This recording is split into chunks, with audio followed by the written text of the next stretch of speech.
Bonjour. Parler culture sans la présence à l'image de quelques œuvres artistiques arbitrairement sélectionnées serait peu créatif. C'est la raison pour laquelle j'ai choisi d'aborder la question avec mon fidèle ami Alfred, né d'un arbre et de ferraille. Bien sûr, vous me direz, bien d'autres formes d'art nourrissent la culture, spectacles vivants, musique, architecture, peinture, cinéma, jeux vidéo, et que sais-je encore. Aussi, comment expliquer le peu de place réservée à cet univers enrichissant qui contribue à rapprocher les peuples en brisant les frontières et en déjouant les tabous dans les programmes de campagne des candidats à l'élection présidentielle? Avec une première question, la culture relève-t-elle du secteur public ou de l'initiative privée? Les deux, mon maître. Il suffit pour s'en convaincre de constater à quel point les auteurs et acteurs de l'espace culturel, anciens comme contemporains, contribuent à l'attractivité de la France qui bénéficie dans ce domaine d'atouts considérables. Avec un budget de 3,6 milliards d'euros en 2017, le ministère de la Culture intervient dans différents domaines, qu'il s'agisse du patrimoine, de la création artistique, des médias et industries culturelles ou encore de la transmission des savoirs, recherche et enseignement. Plus d'un tiers du budget de ce ministère prend la forme de subventions versées à quelques 70 opérateurs culturels, à l'instar de la BNF, de l'Opéra national de Paris, du Musée du Louvre, du Centre Georges Pompidou.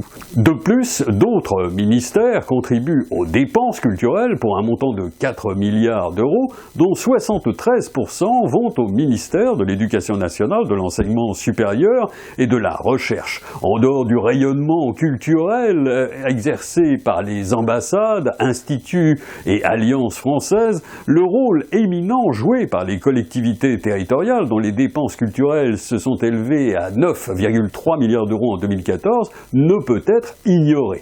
On ne peut passer sous silence les aides fiscales attribuées aux particuliers comme aux entreprises, qu'il s'agisse d'éditions de livres, de la presse, de l'audiovisuel public, du patrimoine et de créations artistiques, sans lesquelles ces porteurs culturels n'existeraient pas. Certes, tout cela coûte fort cher, mais faut-il pour autant nier l'intérêt de la démarche culturelle de l'État et considérer que la création artistique n'a nul besoin de ces financements? Sûrement pas. Même si de nombreux mécènes privés n'hésitent pas à dédier une partie de leur fortune dans le soutien à la culture, les réalités sont là. Les emplois de la culture représentent tout de même 3% de ceux de l'ensemble de l'économie. Selon les données issues du recensement du 1er janvier 2013, la culture mobilise en France 500 000 salariés et 191 000 non-salariés. Sans parler de ces très nombreux artistes indépendants qui expriment leur talent en toute liberté dans de multiples domaines.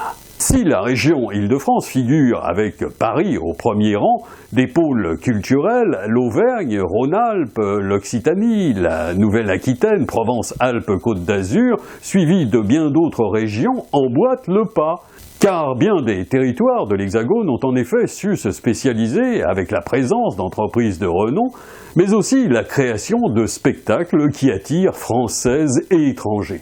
Au-delà des 16 300 établissements de lecture publique présents en France, le cinéma reste, lui, le secteur le plus attractif avec 39,1 millions de spectateurs. Quant aux théâtres nationaux, Comédie Française, Théâtres nationaux de la Colline, de l'Odéon et de Strasbourg, ils ont accueilli plus de 625 000 spectateurs sur la saison 2014-2015, soit une augmentation de 3% par rapport à la saison précédente. En marge de ces ténors, que faut-il observer?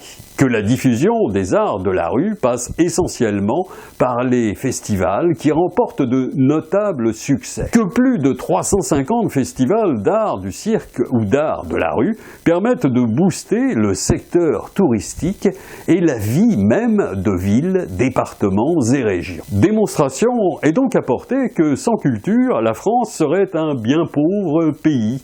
Preuve que cette dernière aurait bien mérité de figurer en bonne place dans les programmes des candidats à la présidentielle.